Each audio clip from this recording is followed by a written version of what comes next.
Bonjour à tous, je suis très contente de vous retrouver aujourd'hui pour, soyons fous, un deuxième challenge. Parce que comme il n'y avait pas de challenge pour le printemps, il n'y avait pas non plus de challenge pour l'été. J'ai donc décidé d'en créer un également. D'ailleurs, je vous préviens tout de suite que je fais les deux cette année. N'hésitez pas à me dire en commentaire lequel des deux vous inspire le plus, celui que vous avez préféré, parce que je pense franchement pas que je vais continuer à gérer les deux pendant des années comme ça. Donc on verra celui qui remporte le plus de vos suffrages euh, pour l'année prochaine, voire les années d'après. Ce sera celui que je poursuivrai. Donc, je vous présente aujourd'hui le Coquillage et Crustacés Challenge, première édition 2025. Ce challenge aura lieu du 21 juin, donc le jour de l'été, au 1er septembre, puisque le 1er septembre, c'est le début du Pumpkin Autumn Challenge. Et on va commencer sans plus tarder avec les menus. Donc, comme pour le challenge de Déméter, il y aura 3 menus et 4 sous-catégories par menu. Donc, on commence tout de suite avec le premier menu qui s'appelle Sur la plage abandonnée. Et la première sous-catégorie, s'appelle Seul sur le sable, les yeux dans l'eau. Je sais que c'est une chanson d'amour sur la fin de l'été et le départ d'un amour de vacances, mais moi, ce que ça m'inspire, c'est également cette étendue d'eau à perte de vue, mystérieuse et profonde. Les mots-clés sont donc reflet, mystère et ésotérisme. Ensuite, la deuxième sous-catégorie s'intitule Tout le monde est heureux sous l'océan. Comme le chante Sébastien dans La Petite Sirène, tout le monde est heureux sous l'océan, sauf les gens qui, comme moi, sont thalassophobes. Les mots-clés pour ce thème sont monstre marin, sirène, divinité marine. Ensuite, nous avons We All Live in a Yellow Submarine. C'est une chanson des Beatles, écrite à la base pour être une chanson pour les enfants.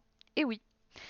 Et les mots-clés sont donc livre pour enfants, shonen, shoujo, jeux vidéo léger, série ou film d'animation. Parce que oui, évidemment, hein, comme pour le challenge précédent, vous pouvez tout transposer en film, série, jeux vidéo, tout ce qui vous fait plaisir. Et le quatrième et dernier thème de ce premier menu s'appelle Quiero respirar tu cuello despacito. J'ai admiré quand même mon accent parce que je me suis donné. Euh, donc, ce que signifie je veux respirer ton cou lentement, et qui vient de la chanson Despacito, comme vous l'aurez reconnu. En voilà une chanson qui me rappelle l'été. Bon, on repassera sur la profondeur des paroles, mais qu'est-ce que j'ai pu l'écouter, et qu'est-ce que je l'écoute encore d'ailleurs. Donc, les thèmes pour cette sous-catégorie, ce sera œuvre un peu honteuse. On sait que c'est un nanar, mais qu'on va aimer quand même. Ensuite, nous passons au deuxième menu, que j'ai appelé la fête des mois. Et la première sous-catégorie s'intitule Les feux de la Saint-Jean. À l'origine, c'est une fête païenne qui est célébrée proche du solstice d'été. De grands feux étaient allumés pour empêcher les sorcières et les magiciennes de passer pendant la nuit. Des herbes étaient brûlées pour éloigner la foudre et les orages, mais aussi les démons et les tempêtes. Les mots-clés sont donc feu de joie, soleil, jaune, sorcellerie, magie. Ensuite, nous avons le thème, la sous-catégorie Lucaria, qui était une fête romaine dédiée à une divinité patronne des bois qui s'appelle Lucus. C'est une fête dont on a peu de traces dans les écrits anciens, mais on pense qu'elle serait liée à des travaux agricoles de dessouchage, ouais, il est difficile à dire celui-là, dessouchage et déboisement, afin de préparer la terre pour les cultures. Les mots-clés sont forêt, bois, antiquité romaine, nature writing. Ensuite, nous avons Midsommar. Midsommar, c'est une célébration, dans les pays d'Europe du Nord, durant lesquels on allume des feux de joie et on fait la fête. En gros, c'est un peu comme les feux de la Saint-Jean. La nuit de Midsommar est considérée comme une nuit magique durant laquelle les plantes ont des pouvoirs de guérison et peuvent prédire l'avenir. Les mots-clés sont petit peuple nordique, mythologie nordique, viking, évidemment. Et la dernière sous-catégorie de ce deuxième menu s'intitule Ganesh Chaturthi. C'est une fête indienne qui se déroule sur environ la période du 20 août au 15 septembre.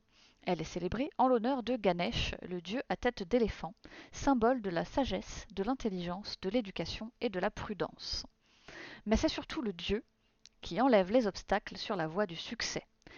Les mots-clés pour ce thème seront donc success story, roman qui se passe en Inde, écrit par un auteur ou une autrice indienne, un livre de développement personnel, éducatif. Le dernier menu s'intitule Avec ou sans parasol. Et le premier thème, la première sous-catégorie s'appelle Pina Colada. Ne cherchez pas à comprendre, mais pour moi, la Pina Colada représente parfaitement l'amitié que ma meilleure amie et moi partageons depuis 33 ans maintenant. Les thèmes sont donc amitié, école, temps qui passe. La deuxième sous-catégorie s'intitule Spritz. Et si je vous dis Spritz, vous pensez à l'Italie, bien sûr. Les olives, les pâtes, les pizzas, Venise, les Vespa, la Dolce Vita, Damiano David. Et les thèmes pour cette sous-catégorie sont donc Italie, écrivain, écrivaine italien ou italienne, Dolce Vita, nourriture. Ensuite, nous avons la sous-catégorie Mojito. Le classique parmi les classiques, de la menthe, du sucre de canne, de l'eau pétillante, du rhum si vous buvez de l'alcool, du champagne à la place de l'eau pétillante si vous êtes des foufous. Tout le monde connaît le Mojito, mais personne ne le réussit aussi bien que... Et le thème pour cette sous-catégorie, ça sera un classique de la liste. Et ensuite, pour terminer, donc la quatrième sous-catégorie de ce troisième et dernier thème, troisième et dernier menu, s'intitule Sex on the Beach. Bon, comme son nom l'indique, sexe sur la plage, on va pas tergiverser plus longtemps pour celui-ci, j'ai pas été très très subtil, je dois bien vous l'accorder.